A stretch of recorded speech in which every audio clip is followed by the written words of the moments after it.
PipeAttack. From oddly named gummy supplements to cursed neckbeard plushies, today we count down the 13 worst pieces of YouTuber merchandise. Number 13. Dream's Baby Photo Wristband. The Minecraft YouTuber Dream has a history of selling terrible merch to his fans, with most of the criticism coming from how simplistic they are. Yes, they're based on his channel logo, but it doesn't excuse how laughably bad these designs can be. Not only that, but some of these things are crazy expensive, like the infamous $50 Dream plushie. He was literally in the studio being like, I must drum up a new idea for a plushie to sell. Oh, I got one. This, and this. This is gonna make me millions. But easily the worst piece of merch from Dream was his $25 slap-on bracelet that was launched in September of 2022.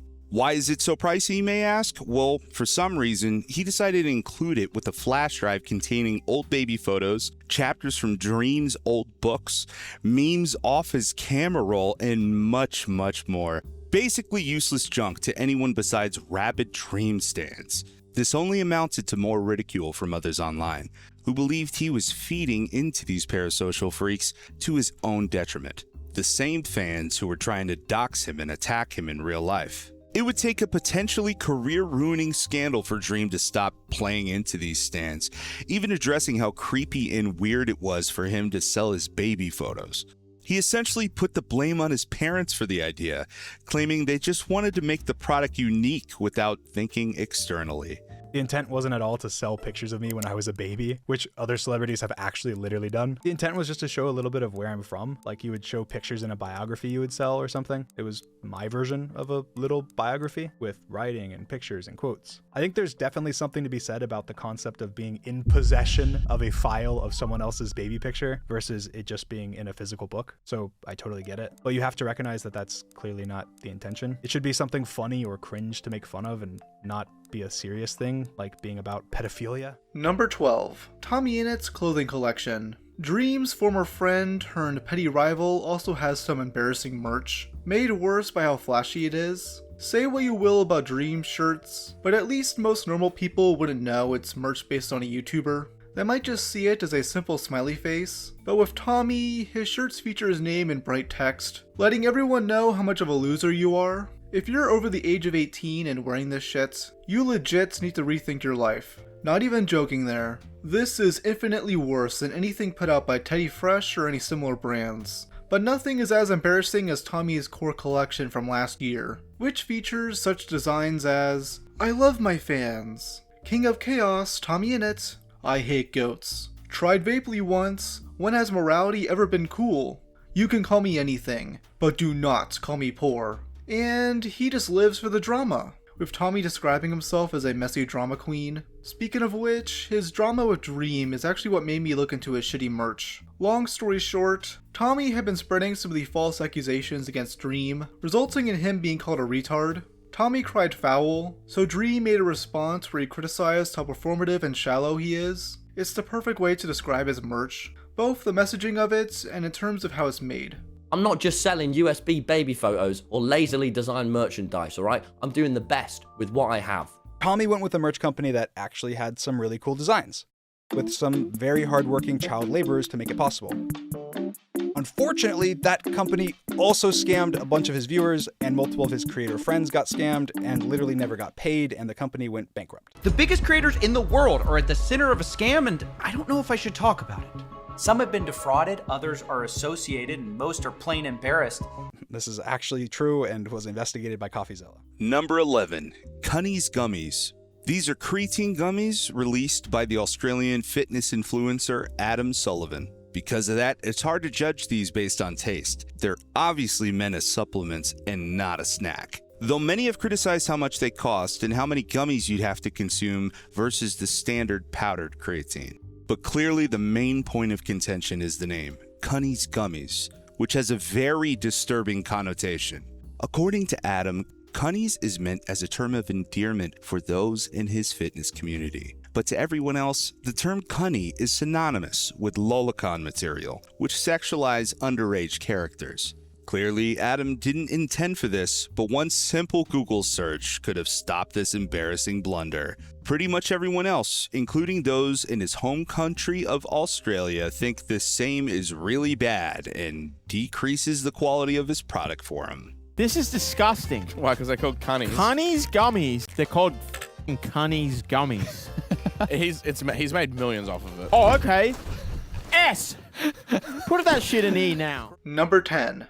Did You Eat Today shirts. In early 2021, YouTuber and TikToker Sienna May would launch a new clothing line, meant to spread body positivity. But unbeknownst to her, it sent the wrong message. The oversimplified shirts came with taglines like, "Confidence is cute," and "Every body is beautiful." But the third, "Did you eat today?" was thought to be a mockery of those of eating disorders. While a select few were offended, others just thought the design was vague and could lead to confusion, leading to Sienna making a statement that she quickly deleted after further backlash. The post received comments like, "Whatever message being worn on the hoodie isn't going to help anyone struggling. All it does is turn a serious issue into a superficial aesthetic." And, "Imagine being a poor person on the streets and seeing a corny girl wearing a hoodie that says, 'Did you eat today?'" She would later make a second statement, this time on TikTok, where she places the blame on her youth and stands by her original intent.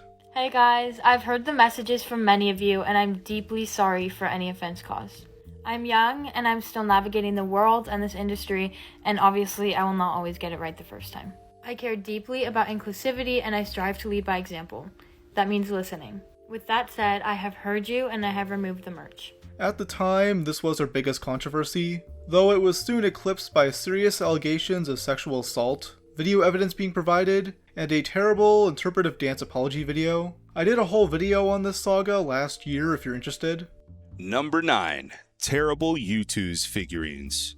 U2's is a vinyl brand that launched in 2019 focused on figurines of internet memes and creators. Basically just Funko Pops, but made for basement-dwelling losers who watch Twitch streams. The brand has collaborated with many YouTubers, some of those figurines looking somewhat decent. But many have reported quality issues over the years, with some U2s being shipped broken or having miscoloration. These criticisms would amount over time, with even 2Mad shit-talking the company on stream. They just want to fucking milk me, like literally. I sold one YouTube, it sold fine.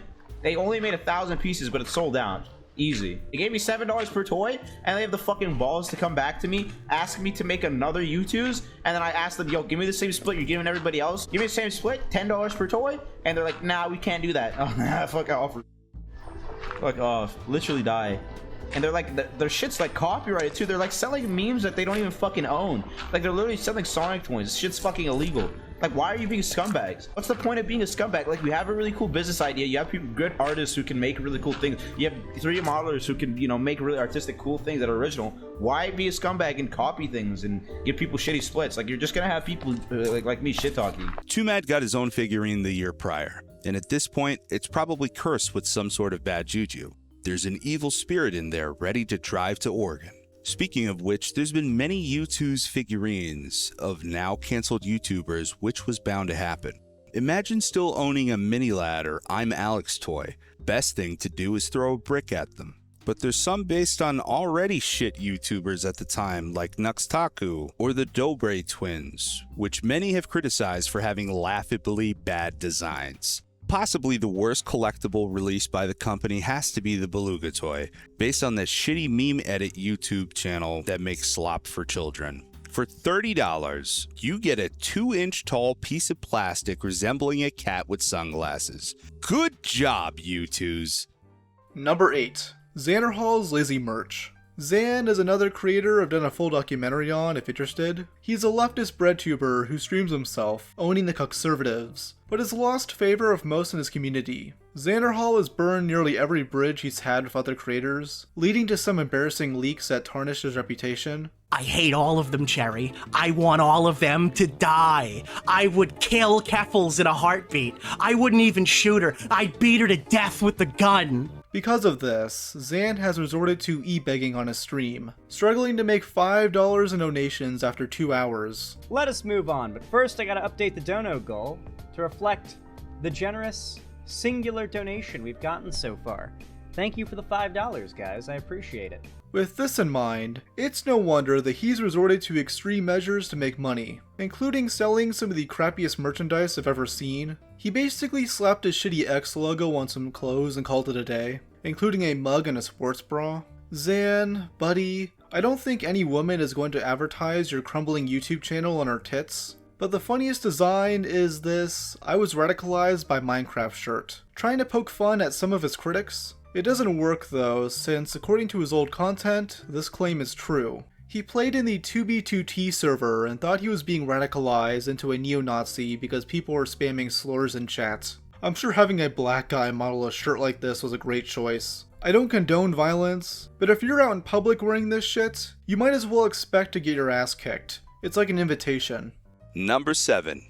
Mina Cookies. Twitch darling and professional rage baiter Pokimane would begin marketing a new line of cookies in November 2023. Many thought these were overpriced, being $28 for a single pack. However, you were actually getting 4 packs for that price, though for some reason that was the minimum amount you could buy. The real criticism was that the Mina cookies were actually repackaged from another brand, Toasties Midnight Mini Cookies, yet were promoted as some sort of health snack.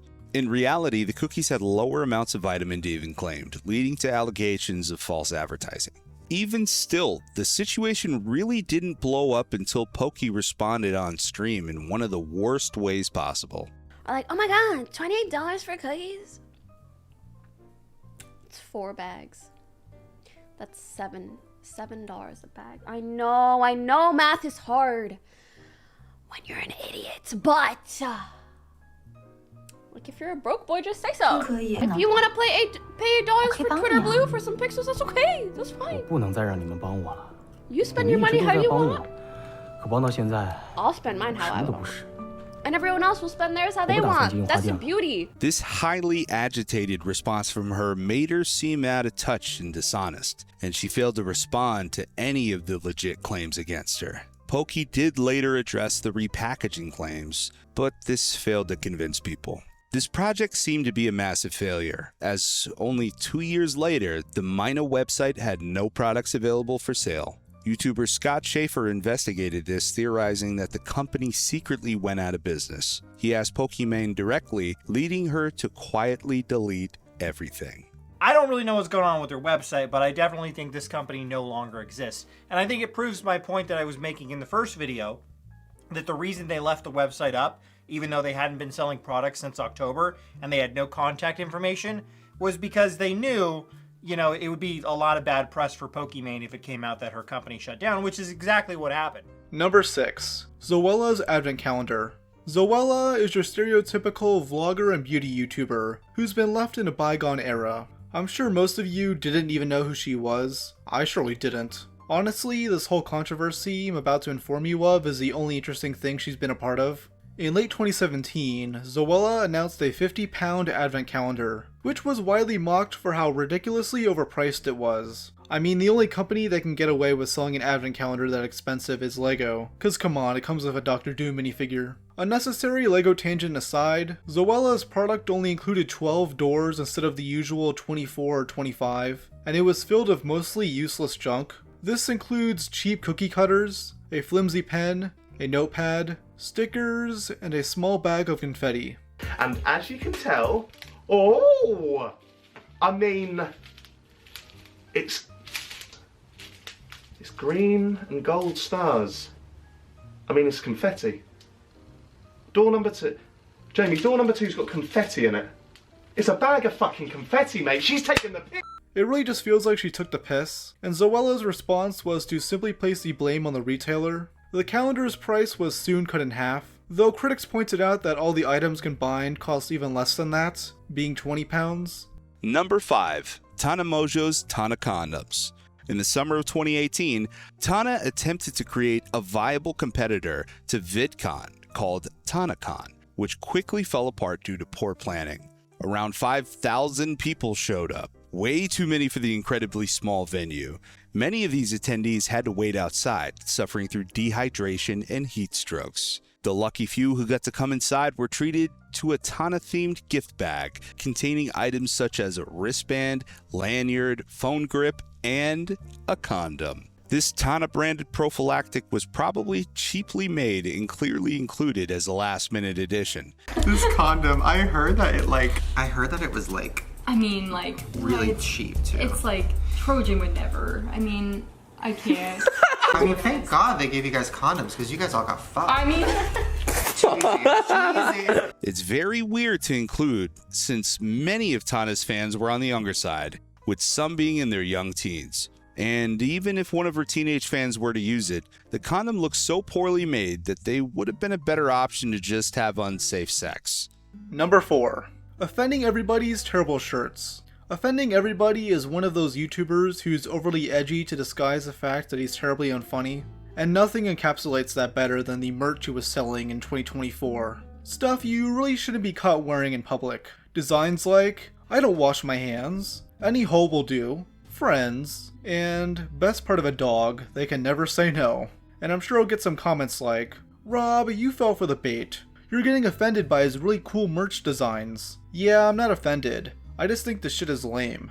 It's edgy for the sake of being edgy. I like saying some wild things in my videos, but my jokes usually have substance and, well, a punchline. This guy is just being a tryhard, all to make clothes that shouldn't be worn in public, not simply because it's distasteful, but because it's embarrassing. No one thinks you're cool wearing a dog buttfuck shirt. My next design is probably the most f***ed up and true thing I've ever said, which is, best part of a dog, they can never say no. Look at his little face. The panic, the fear. Oh, it's gonna be hard to call the cops when you don't have thumbs, am I right? Who hasn't looked at a corgi butt and said, damn, how could I resist, Your Honor? I mean, look at it. Look at it! Besides, sometimes when a man gets lonely, and I mean real lonely, a dog can, fill the void, if you catch my drift. All it takes is some peanut butter, a locked door, and patience. Let him come to you. The trick is making him want it. Guys, get it? The joke is that he wants to rape a dog. Now, where have I seen that before? If you unironically think this shit is amusing, hop on a short bus, cause you might be retarded. What are you, Down syndrome? What are you, retarded? Number 3. A life-size doll of Jace. On the surface, the Ingram family seems like your typical family vlogger channel, but they've been at the receiving end of many controversies, starting in 2018 when the dad, Chris Ingram, was accused of grooming minors. He mostly managed to get away with this scot-free despite the large amount of evidence, though other accusations have been levied regarding neglect of his children, like when he and his wife abandoned their newborn baby on a beach while they went swimming. This same baby, Jace, became a spectacle on their channel, with the couple milking this pregnancy for all it's worth. After the child was born, Chris and Sarah decided to sell a life-size doll of Jace, which totally isn't creepy at all. Esme's got a full body silicone one. I love the full Guys, body. I can't even. Oh my, it feels like a real baby. Look at her little mouth. Hello, cheeky, cheeky, cheeky. Oh, it's actually like a real baby. I know, that's what I mean. It has like, it's like a full body and it has like... It's so weird. Oh my God. It literally feels just like a real baby. It does. Like, feel Jason and feel this. I'm not touching Jace right now. It is, isn't it? I feel like... Oh my gosh, that feels like Jace. That is so weird. This isn't some normal baby toy that you'd buy at Walmart. This thing cost £350. Only a limited amount were sold, and I can't imagine the creepy reasons why somebody would buy this. It's clearly not meant as a toy for little girls. It was marketed as a collector's item for fans of the family channel. Though when asked by BuzzFeed, Chris rejected this notion, claiming it was meant as a toy. I don't know what toys should be worth hundreds of dollars, but apparently these Ingram family fans must be incredibly wealthy to be able to look past how unsettling this doll looks. Literally everyone else had the reaction of what the fuck when this thing came out, despite Chris saying otherwise. Number 2. The Cursed Boblax plushie. In 2022, the commentary YouTuber Boblax would create his own plushie in collaboration with Makeshift, which struggled to sell any copies. I wonder why. Maybe people just aren't interested in buying a neckbeard plushie of the autistic Spurg who reads tweets. He only sold like 50 copies, But it quickly caught the attention of Ethan Klein when he noticed Boblax defending him on Twitter. I wanted to express my gratitude to Bobby, not just for the great sound drops, but for his unyielding support. And so we realized that he's selling a plushie doll, a neckbeard plushie doll, which is pretty brave to actually put this out there, don't you think? With the neckbeard and everything. And frankly, there's nothing more than I want to cuddle up with a little Bobley doll at night to comfort me, neckbeard and everything. And he's sold only 56 of them, and he needs 200 more. He's tweeted out he doesn't think he's going to hit the goal. This is so sad. Well, I'm proud and excited to announce today, in honor of our boy Boblax, who's the stalwart, most loyal fan, a defender, we are committing to buying right now. Sam is processing the order, 144 Boblax plushie dolls. Let's make this dream a reality. Woo! It's happening. You're my boy, Bo. And now we're gonna have 140 Bobley plushie dolls all around the office. Who knows what we're gonna do, but it's gonna be good. My question is, does the doll stink really bad? Fuck, dude, I'm not stinky! It looks like he smells from that. I mean, with peace and love, and maybe it's the Disney talking. I don't want to be a dick. He doesn't look like he smells good. Am I wrong? I smell great. I have a Scentbird sponsorship. Sadly, Ethan did end up refunding this order, though he did keep one in his studio, becoming an iconic part of his background. Ethan's longtime rival, Keemstar, was not happy about this, thinking this was a move done to spite him. So, to one-up him, Keem claimed he wanted to buy twice as many Bobby plushies, which allowed them to be sent into production. 2 years later, after his falling out with the commentary community, Boblax thought he could once again leverage the H3 community to sell this new rendition of his plushie. This time it has a blue jacket and features the Mayo Monkey. Everyone knows the iconic Mayo Monkey from his second channel. However, nobody gave a shit, and these never went into production, despite how desperate he was. Bobby is back! He's back! He's back, and he's blue. So many people over the past 2 years since I launched the original Bobby plush, ever since it became kind of like a meme and a thing online with the whole H3 and Keem drama and, you know, the Bobby being on the show. So many people have asked me, how can I get a Bobby? I want a Bobby for myself.